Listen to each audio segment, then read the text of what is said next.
नमस्कार दोस्तों, welcome to 62nd class of physics optional for UPSC CSE and in this 62nd class we will see 2011 PYQ।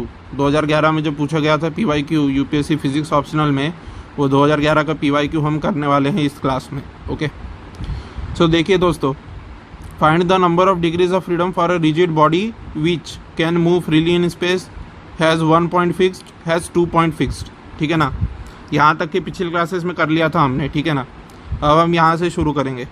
ये 2011 में पूछा गया था। ठीक है ना, अब देखिए क्या बोल रहा है। Option number A, can move freely in space. ठीक है ना, क्वेश्चन ए बोल रहा है कि ऐसी बॉडी का डिग्रीज ऑफ फ्रीडम निकालना है, ऐसी रिजिड बॉडी का जो कि स्पेस में फ्रीली मूव कर सकती है। ठीक है ना, अब देखिए दोस्तों, रिजिड बॉडी यानी कि ऐसी बॉडी होती है, रिजिड बॉडी की डेफिनेशन से हम ऐसा कह सकते हैं कि रिजिड बॉडी ऐसी बॉडी होती है जिसका कोई भी 2 पॉइंट के बीच का जो डिस्टेंस होता है वो फिक्स्ड होता है। ठीक है ना, वो कभी चेंज नहीं होता। Such a body is called as rigid body. ठीक है ना, तो इट कैनॉट एक्सपांड और it cannot compress. Such a body is called as rigid body. ठीक है ना, तो साधारण जीवन में जो बॉडीज होती है हमारे, वो जब मोशन करती है तो उनके एटम्स और मॉलिक्यूल्स के डिस्टेंस के बीच में कुछ, उनके सेपरेशन के बीच में कुछ ये आता है। ठीक है ना, जैसे मान लीजिए मैंने एक बॉल फेंका है। ठीक है ना, मान लीजिए सॉलिड बॉल है मेरा, पूरा अंदर तक भरा हुआ, और ये सॉलिड बॉल को मान लीजिए मैंने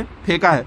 तो असल लाइफ में क्या होता है कि जब वो मोशन में होता है तो उसके जो पार्टिकल्स होंगे उस बॉल के, वो पार्टिकल्स के डिस्टेंस के बीच में कुछ ये आता है। ठीक है ना, बदलाव आता है। ठीक है ना, पर हम यहाँ पे ऐसी हाइपोथेटिकल बॉडी अज्यूम कर रहे हैं इस प्रॉब्लम में जो रिजिड है मतलब जब वो मोशन भी करेगी तब भी उसके जो पार्टिकल्स है उसके बीच का सेपरेशन चेंज नहीं होएगा। ठीक है ना, सो हमको निकालना है degrees of freedom for rigid body which can move freely in space. तो अब हम निकालते हैं। ठीक है ना, तो देखिए दोस्तों, रिजिड बॉडी के लिए एक चीज़ आपको ध्यान में रखना होगा कि रिजिड बॉडी को अगर हमें फुल्ली एक्सप्लेन करना है तो 3 नॉन कोलिनियर पॉइंट्स लेने होंगे, मिनिमम 3। ठीक है ना, मिनिमम 3 नॉन कोलिनियर पॉइंट्स लेने होंगे। ठीक है, और ये 3 नॉन कोलिनियर पॉइंट्स लेने पे जो आपका 3D ऑब्जेक्ट है, जो रिजिड बॉडी है आपकी 3 डायमेंशन में, that will be completely defined. ठीक है ना, कुछ बच्चे बोलते हैं कि सर नॉन कोलिनियर पॉइंट ही क्यों लिए, कोलिनियर क्यों नहीं लिए। ठीक है ना, तो अगर कोलिनियर अगर मैं ले लूँगा 3 पॉइंट्स को, तो होगा ये बेटा कि कोलिनियर अगर मैंने 3 पॉइंट को ले लिया तो such a body will be considered linear. ठीक है ना, वो लीनियर की तरह बिहेव करेगी। ठीक है ना, कोलिनियर 3 पॉइंट अगर मैंने ले लिए तो ये तो लीनियर बॉडी के समान हो गया। क्यों लीनियर के समान हो गया? क्योंकि तीनों पार्टिकल एक ही लाइन पे है, तो ये बॉडी 3 डायमेंशन में नहीं जाएगी। आप अगर 3 पार्टिकल लेते हो तो ही ऑब्जेक्ट 3 डायमेंशन में जाएगा। ठीक है ना, ये तीनों पार्टिकल से आपका जो रिजिड बॉडी है वो तभी पास होगा जब आप 3 अलग अलग पॉइंट लेंगे। ठीक है ना, अगर आप 3 कोलिनियर पॉइंट ले लेंगे तो उससे अगर रिजिड बॉडी पास करेगी तो लाइन ही बनेगी ना भाई। ठीक है ना, तो अगर इफ़ यू वांट कि आपकी जो रिजिड बॉडी है वो 3 डायमेंशन शेप ले, तो you should take non collinear points instead of collinear points, because in case of collinear points you will get a linear object. ठीक है ना, and linear object will be 1 dimensional object. Okay, so this thing you will have to remember. So 3 non collinear point लिए मैंने। अब कुछ बच्चे बोलते हैं कि 3 नॉन कोलिनियर पॉइंट क्यों लिए, 4 क्यों नहीं लिए। ठीक है ना, कुछ बच्चे बोलते हैं 5, 6, 7 ऐसे क्यों नहीं लिए। ठीक है, 3 ही क्यों लिए? तो उसका भी मैं जवाब दूंगा, क्योंकि देखिए 3 नॉन कोलिनियर पॉइंट लो या 4 लो या 5 लो, ठीक है ना, 3 या 3 से ज़्यादा कितने भी नॉन कोलिनियर पॉइंट लो आप, ठीक है ना, तो होगा ये दोस्तों कि आंसर सेम आएगा डिग्रीज ऑफ फ्रीडम का उसमें। ठीक है ना, तो मिनिमम लेके चलेंगे अपन, क्योंकि क्या बोलते हैं, अपने को कॉम्प्लेक्सिटी कम करना है। ठीक है ना, so anyways we will do that also. हम 4 पॉइंट लेके भी करके देखेंगे, पर अभी 3 पॉइंट लेके क्या होती है अवस्था वो पहले देख लेते हैं। ठीक है ना, फिर 4 पॉइंट लेके भी करेंगे उसको। ठीक है ना, फिर जनरलाइज हो जाएगा कि 5, 6, 7 पॉइंट कितने के लिए भी वही आएगा। ठीक है, तो देखेंगे। पर कोलिनियर पॉइंट कदापि मत लेना, और एक भूल मत करना कि 2 ही पॉइंट मत ले लेना। कुछ बच्चे क्या करते हैं, 2 ही पॉइंट ले लेते हैं। अगर 2 ही पॉइंट ले लोगे तो फिर से वही जो आपने 3 कोलिनियर पॉइंट लिए थे उस केस में लीनियर ऑब्जेक्ट बन गया था आपका, वैसे ही 2 ही पॉइंट लेगो तो लीनियर ही बनेगा ऑलवेज ऑब्जेक्ट। ठीक है ना, 3 डायमेंशनल नहीं बनेगा। फिर समझ में आ रही है बात मेरी? सो इसलिए 3 नॉन कोलिनियर पॉइंट हमको लेने हैं यहाँ पे। समझ में आ रही बात मेरी? So if 3 non collinear points of a rigid body are fixed in space, ठीक है ना, 3 नॉन कोलिनियर पॉइंट्स है रिजिड बॉडी के, वो स्पेस में फिक्स्ड है, ठीक है ना, तो then the rigid body is also fixed in space, ठीक है ना। अब आपने 3 पॉइंट फिक्स कर दिए भाई साहब, आपने 3 पॉइंट फिक्स कर दिए, तो द रिजिड बॉडी में pass through this 3 points and so the such a body will B rigid, ठीक है ना। तो 3 पॉइंट से पास हो सकती है, तो फिक्स्ड है स्पेस में, ठीक है ना, तो रिजिड बॉडी बन जाएगी आपकी, ठीक है। अब बात ऐसी है दोस्तों कि वो क्या बोल रहा है कि rigid body free to move in space, ठीक है ना। अब रिजिड बॉडी स्पेस में मूव करेगी तो ये जो 3 पॉइंट है इस रिजिड बॉडी के, 3 नॉन कोलिनियर पॉइंट, ये भी मूव करेंगे 3 डायमेंशनल स्पेस में, ठीक है ना। तो देखिए आपकी रिजिड बॉडी जो है 3 डायमेंशनल स्पेस में जब मूव करेगी तो जो आपके 3 नॉन कोलिनियर पॉइंट जो आपने लिए हो, they will also move in the 3 dimensional space, ठीक है ना। तो सबसे पहले हम ये जो 3 नॉन कोलिनियर पॉइंट्स है इसका हम निकाल लेंगे कि अगर ये रिजिड बॉडी में फिक्स्ड नहीं होते, अगर ये रिजिड बॉडी में फिक्स्ड नहीं होते, ये इंडिपेंडेंट होते ये 3 पार्टिकल, तो क्या आता? तो अगर ये 3 पार्टिकल होते इंडिपेंडेंट होते तो कुछ इस तरीके की सिचुएशन बनती दोस्तों कि फर्स्ट पार्टिकल के लिए x1, y1, z1 यानी कि 3 कोऑर्डिनेट आते, 3 डिग्रीज ऑफ फ्रीडम आती फर्स्ट पार्टिकल की, अगर ये रिजिड बॉडी का पार्ट नहीं होता तो।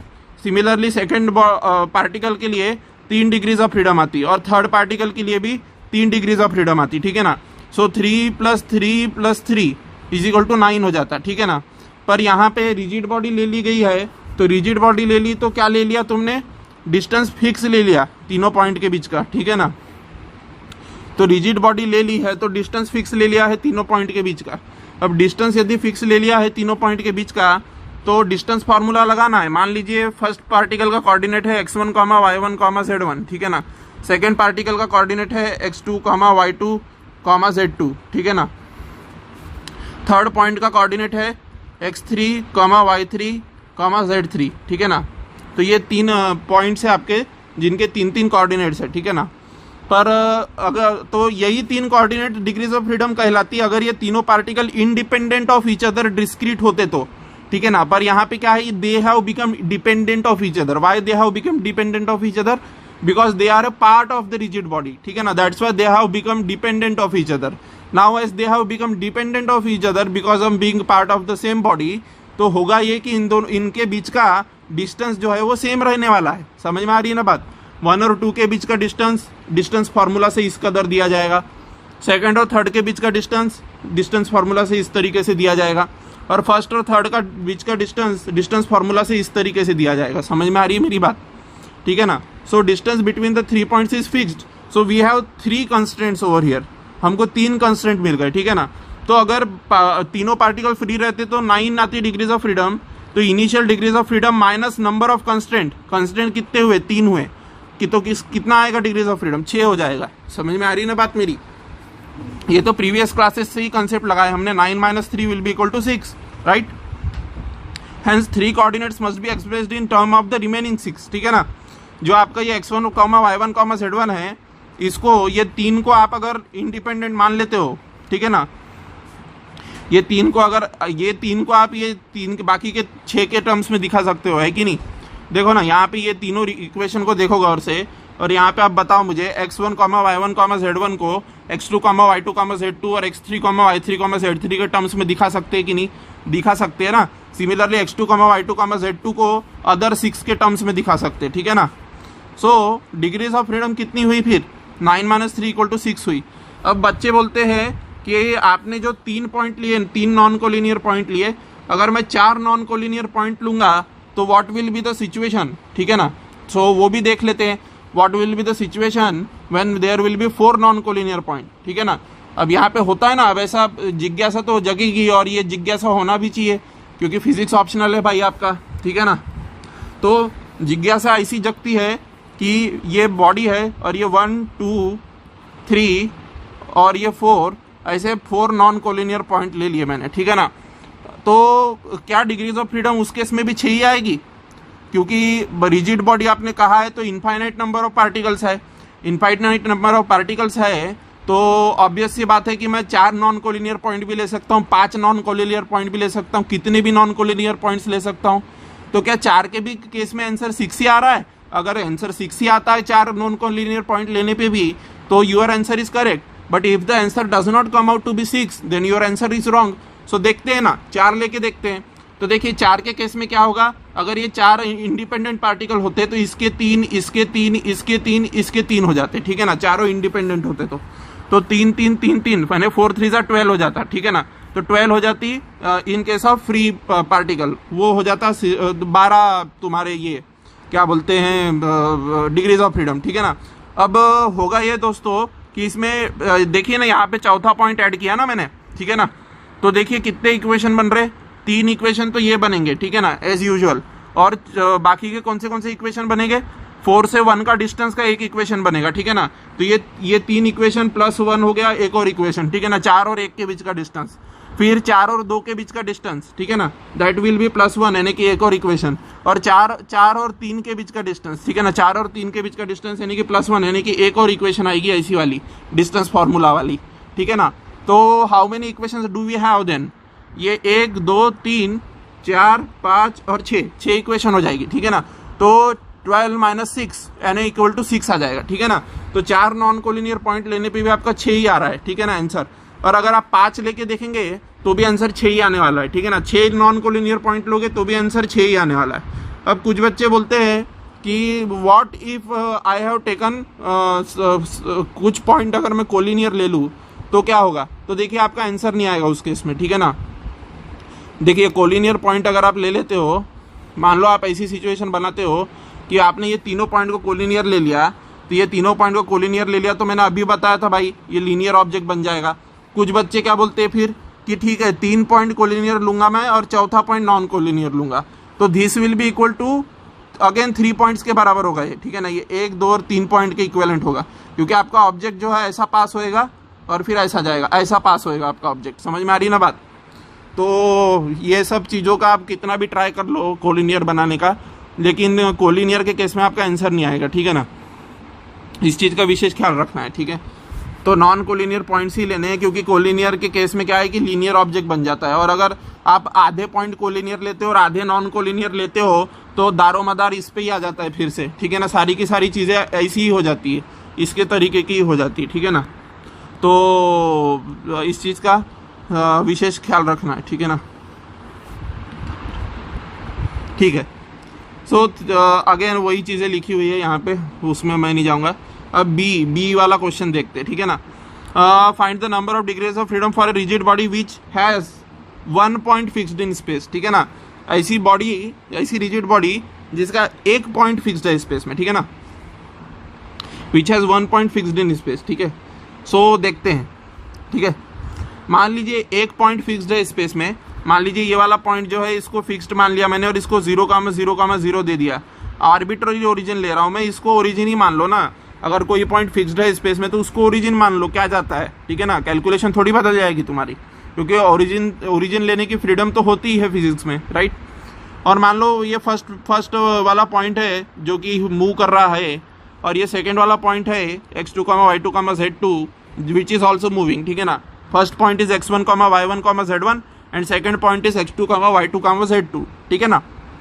तो the motion is completely specified if we know the coordinates of the 2 points, say x1, y1, z1 and x2, y2, z2, ठीक है ना। The fixed points is taken as the origin of the coordinate, वो बता दिया मैंने अभी। But as the body is rigid, again body rigid है, 1 point fixed है, ठीक है ना। 1 पॉइंट को तो बिल्कुल हिला डुला नहीं सकते तुम, ठीक है ना। 1 पॉइंट ओ को तो बिल्कुल हिला डुला नहीं सकते, बाकी के 2 पॉइंट को हिला डुला सकते हो। तो तुम्हारा क्या आएगा, डिस्टेंस फार्मूला से ये 3 इक्वेशन बनेंगे। ये फर्स्ट पार्टिकल और ओरिजिन के बीच का डिस्टेंस है, ये सेकंड पार्टिकल और ओरिजिन के बीच का डिस्टेंस है, और ये फर्स्ट और सेकंड पार्टिकल के बीच का डिस्टेंस है। समझ में आ रही है बात। So you can clearly see कि अगर मैं मान लूँ कि मेरी इनिशियल बॉडी, तो मेरी इनिशियल बॉडी जब मैं कंसिडर करूँगा इनको फ्री कंसिडर करके, तो ऑब्वियस सी बात है कि मैं इसकी डिग्रीज ऑफ फ्रीडम नहीं लूँगा, क्योंकि ये पॉइंट तो पहले ही फिक्स कर दिया। तो बाकी के 2 पॉइंट्स का मैं डिग्रीज ऑफ फ्रीडम लूँगा। तो ये 1 पॉइंट और ये 2 पॉइंट, तो कितनी हो गई डिग्रीज ऑफ फ्रीडम? इनिशियल वाली 3 × 2 हो जाएगी, यानी कि 6 हो जाएगी, ठीक है ना। अब एक पॉइंट फिक्स हो गया, एक पॉइंट फिक्स होने से मेरे 3 इक्वेशन बने, तो मैं कंस्टेंट नंबर ऑफ कंस्टेंट को माइनस करूंगा तो मेरा फाइनल डिग्रीज ऑफ फ्रीडम आएगा, यानी कि 3। समझ में आ रही है ना बात? सो 3 coordinates can be found in terms of the remaining 3। समझ में आ रही है ना बात मेरी? तो वही चीज लिखी है यहाँ पे कि from this 3 coordinates can be found in terms of the remaining 3, ठीक है ना। हर एक 3 कोऑर्डिनेट जो है x1, y1, z1 3 कोऑर्डिनेट हो, चाहे x2, y2, z2 3 कोऑर्डिनेट हो, चाहे 0, 0, 0 हो, ठीक है ना। तो 0, 0, 0 तो इंडिपेंडेंट कोऑर्डिनेट है, ठीक है ना। बाकी के 2 डिपेंडेंट है, तो बाकी के 2 जो है वो निकाले जा सकते हैं हमेशा 0, 0 के टर्म्स में, ठीक है ना। सो 3 coordinate can be found in terms of the remaining 3, ठीक है ना। ये जो x1, y1, z1 है, इसको x2, y2, z2 के टर्म्स में निकाल सकते हो यहाँ से, ठीक है ना, इन इक्वेशन से, ठीक है ना। एंड ठीक है ना, समझ में आ गई होगी बात होपफुली। तो 6 यानी कि डिग्रीज ऑफ फ्रीडम 3 आना चाहिए, तो 6 - 3 करने पे भी 3 ही आ रहा है आंसर। समझ में आ रही है बात मेरी? So this is the thing. Let me erase the things so that we can move on to the next thing, ठीक है ना। ये इरेज करने में कभी कभी थोड़ा टाइम लग जाता है, माफ़ कीजिएगा मुझे, ठीक है। सो देखिए,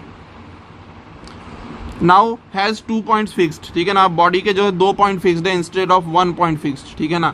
अब 2 पॉइंट फिक्स हो गए बॉडी के, ठीक है। तो 2 पॉइंट फिक्स अगर हो जाते हैं बॉडी के, तो ऑब्वियस सी बात है कि बॉडी कुछ इस तरीके से होगी। ये 2 पॉइंट फिक्स कर दिए बॉडी के, बाकी के पॉइंट फ्री टू मूव हैं, तो ये इसी एक्सिस के अबाउट ऑब्जेक्ट रोटेट करेगा आपका, तो ये एक्सिस तो फिक्स हो गई, ठीक है ना, ठीक है ना। अब यहाँ पे आप 3 पॉइंट भी फिक्स करते हो तो भी वो लाइन पे ही फिक्स होंगे, ठीक है ना। तो ये इतने पॉइंट फिक्स हो गए, तो ऑब्वियस सी बात है कि आपका ऑब्जेक्ट इसी के अबाउट रोटेट करेगा। So if 2 points are fixed then the rigid body rotates about an axis joining the 2 fixed point, ठीक है ना। 2 फिक्स्ड पॉइंट को जॉइन करने वाली एक्सिस के अबाउट रोटेट कर रहा है मतलब आपका object. So number of degrees of freedom F equal to क्या हो जाएगा उस केस में? 1 हो जाएगा, ठीक है ना, which is the angle of rotation of the rigid body about this axis. समझ में आ रही ना बात? अब मैंने आपको पिछले क्लासेस में बताया था कि डिग्रीज ऑफ फ्रीडम 1 कैसी आती है जब ऑब्जेक्ट जो है एक फिक्स्ड एक्सिस के अबाउट रोटेट करता है, तो डिग्रीज ऑफ फ्रीडम 1 कैसे आती है वो पिछले क्लासेस में बता चुका हूं मैं।